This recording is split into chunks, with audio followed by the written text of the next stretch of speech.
YouTube. I'm just putting together this this board here. This is LM1875, one channel, and I'm gonna build the other half here. I'm taking it from a pre-existing. I built onto this socket board, breadboard, whatever you want to call it. This is why sometimes it's a good idea to check your components, regardless of what their indications may or may not be. Now you see here, I wonder if I can do this in such a way. Right, let's just shift that one a bit closer. So we've got two components here. They're both the same. They're a bit closer. They're supposed to be 1 ohms. Yep, each of them 1 ohms. Now one of them measures 1 ohms and the other one does not. Let's see which one's which.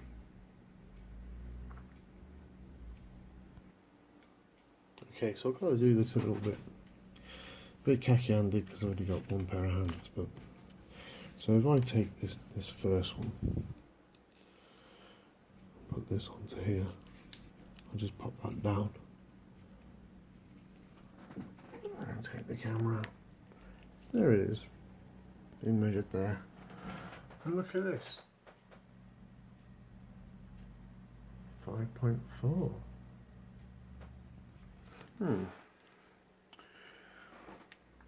Let me just put that back, and if I get the other one. Ooh. This is one from each channel, you know. I took out the first one, measured it, and it was 5.4. And I took the other one out from the other channel just to see. So there it is in there. And look at that, that's much better. So it's always worth checking, even if you've been using the components. This particular component goes between pin 4 on this LM1875 and the output capacitor of the speaker. So it's you know, it's a vital component. There's a big difference between those two. That one I'm going to throw away as damaged and put another one in its place. That's no good at all. I tested all this as well before I decided to set it up on this perf board, and it all works perfectly okay. It'll be interesting to see if there's any difference when I put a fresh 1 ohm resistor in. I'll try and show you how I've done it now. These heat sinks are balanced on the back of the LM1875.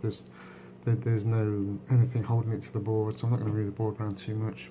It's just there until I can get that heat sink on and get some brackets on the board. There we go. Try and stare at the light as I do that. Can't really do that. So I've been listening to it for the last hour or so. I've got this Pixel with a couple of analog meters there, both from Avos. One of them's a test set number 1. That's the one on the right there. It's a RAF jobby on the seal on the side, the calibration seal. It's got RAF on it. And the number, and that's an Avo 8 Mark III. And at the moment they're connected up and they're just acting like VU meters, if you like, on the output. So here, there's one. There's the other one. So I'm going to put a little tune on there just so you get a bit of what it sounds like, and I'm going to connect it up and do some power readings. I should say measurements really, shouldn't I? Measurements and power measurements. Before I try and play with it, I'll show you that playing with this I managed to rip the crap out of my cones. The bottom rubber is all gone around the sides, and there's actually where the tissue is, there's a big piece missing. And what I'm going to do is I'm going to put some more of the I'll get it, hold on. This is the stuff I'm using. On the write up, this is like organic. There's nothing in here, no chemicals that can hurt you. Apparently, you can't read it because it's Mandarin, unless you can read Mandarin, of course. I can't read Mandarin at all. But on eBay, where I got it from, it says it's all organic, and this is a silicone rubber, but it does keep a little bit more movement in it. And if I just brush it on, nice and thin, coating that, I've just got it to stick. I've done one lot on the actual cones, like, as you can see, and on that top bit I've just got it to stick either side. And in a minute I'm gonna brush some more on my really fine toothbrushes. I don't have any paint brushes, so that makes quite a bit of sort of, well, it's damaged, isn't it? So it's going to make that horrible noise. So I can't really do a great deal like loud or anything, but you get the sound.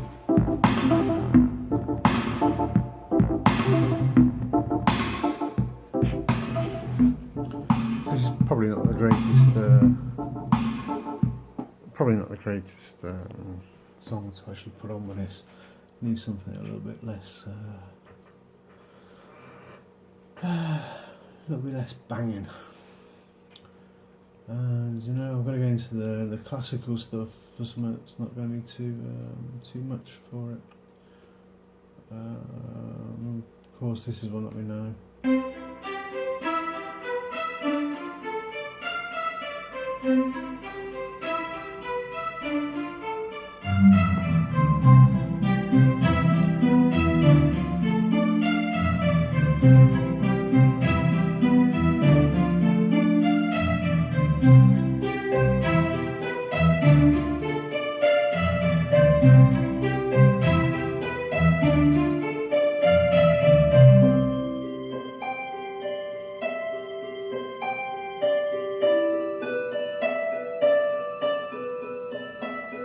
I'm just going to pause that.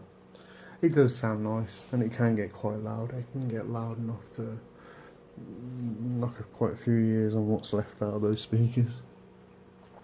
I'm going to brush that one up, even though it's not come away yet. The rubber is very, very soft. So with a real thin layer or two of this stuff, it'll just give that rubber a little bit more elasticity and a bit more longevity. Yep. There we go. But it's the power test, really. We don't want to sit here and listen to loads of music. Let's see what we can get out of it. Now, I'm not going to say it's going to be absolutely great. These particular chips I got are from eBay, so they could be. Oh, turn my hand around. You know, so they could be genuine. Probably not, but I suppose they're just licensed out to lots of different people now to produce if they want to. But anyway, got it all on one board, fired it up. I did put one wire around the wrong way around, and I managed to start warming up the 1 ohm resistor between the output capacitor and the output. You want me to see it from down there? Let's put it for you.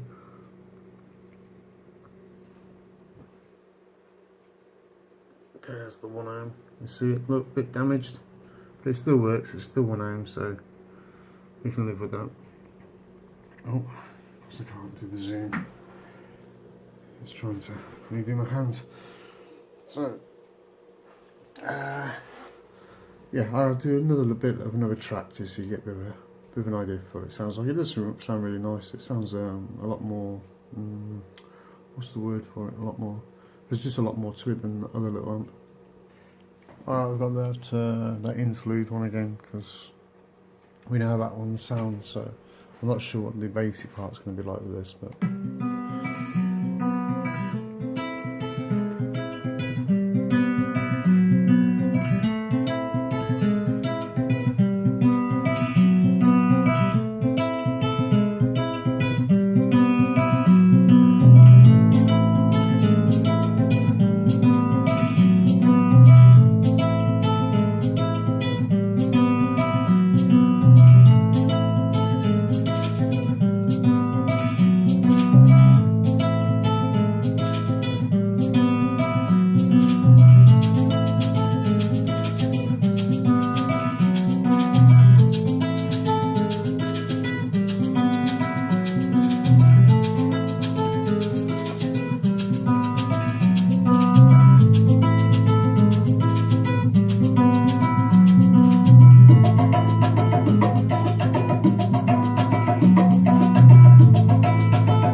meters. Even though I know they're not exactly VU meters, and I've been playing with them too. I've had them both apart, so I'll look inside, and oh, they're lovely, absolutely lovely. I got them nice and bargainous price as well, and an original set of Avo leads in really nice condition. So I'm really chuffed about that. Really chuffed, and they're really accurate as well. They're accurate up there, which is what I want. I don't need accurate to loads of points, but they're bang on for what I need. And then of course I've got one in the middle for doing the high resolution, but pretty good. You get quite a lot of resolution off those anyway. Anyway, but back to this. So what I'm going to do now is, there you go, it sounds nice. It's got no dodginess sound into it. Although if you give it a little bit too much, that's wagging about, but we're going to sort that out. So I'm going to get it connected up to the scope now. Both channels, I'm going to stick some 1 kHz signal in there and see what we get. Stick the dummy loads on instead of speakers. Right, back when I set it up.